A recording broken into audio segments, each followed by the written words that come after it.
कभी सोचा है अगर धरती पर दोबारा वही जीव लौट आए जो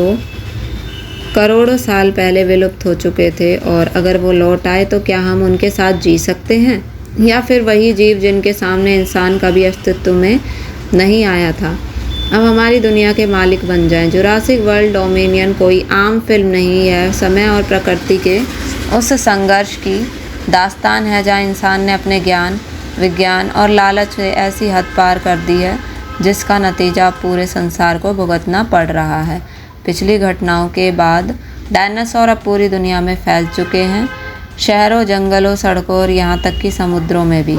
अब इंसान और डायनासोर एक ही धरती पर जीने की कोशिश कर रहे हैं, लेकिन क्या ऐसा सहअस्तित्व संभव है? फिल्म की शुरुआत हमें दिखाती है कि किस तरह दुनिया एक नई वास्तविकता के साथ जूझ रही है, जहाँ एक तरफ सरकारें असफल हो चुकी हैं, वहीं दूसरी ओर बायोसिन जैसी कंपनियां डायनासोर को अपने फ़ायदे के लिए इस्तेमाल कर रही हैं। लेकिन इस बार कहानी सिर्फ सर्वाइवल की नहीं है, बल्कि उन मूल्यों की भी है जो हमें इंसान बनाते हैं: करुणा, प्रेम,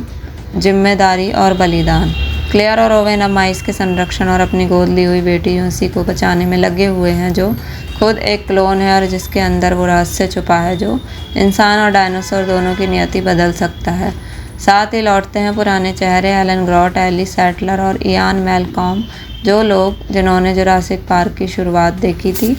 और अब इस कड़ी का अंत भी देख रहे हैं। इन पुराने और नए किरदारों के बीच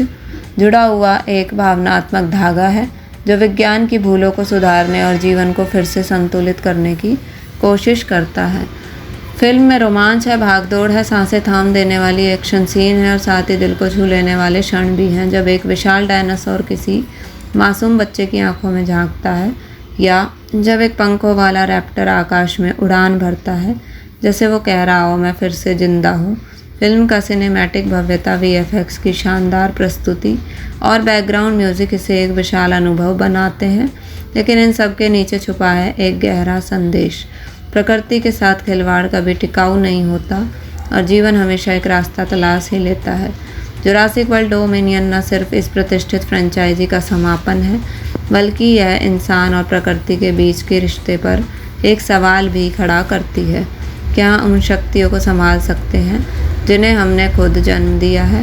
डायनासोर अब सिर्फ प्रयोगशाला के नमूने नहीं, बल्कि हमारी दुनिया का हिस्सा बन चुके हैं, और यह फिल्म हमें यह दिखाती है कि डर, साहस और उम्मीद तीनों जब साथ चलते हैं तो कोई भी जंग असंभव नहीं होती।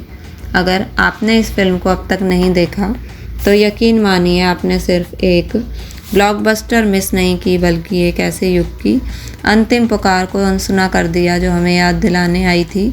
हम इस धरती के मालिक नहीं, बल्कि सिर्फ एक हिस्सा हैं।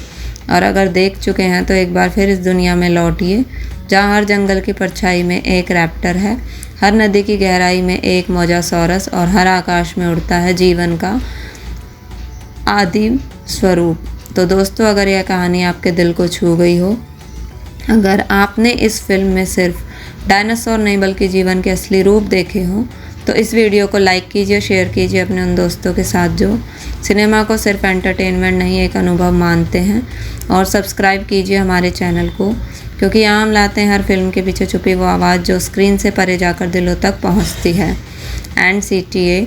कॉल टू एक्शन: अगर आपको यह वीडियो पसंद आया हो तो कृपया इसे लाइक, शेयर और सब्सक्राइब करना ना भूलें।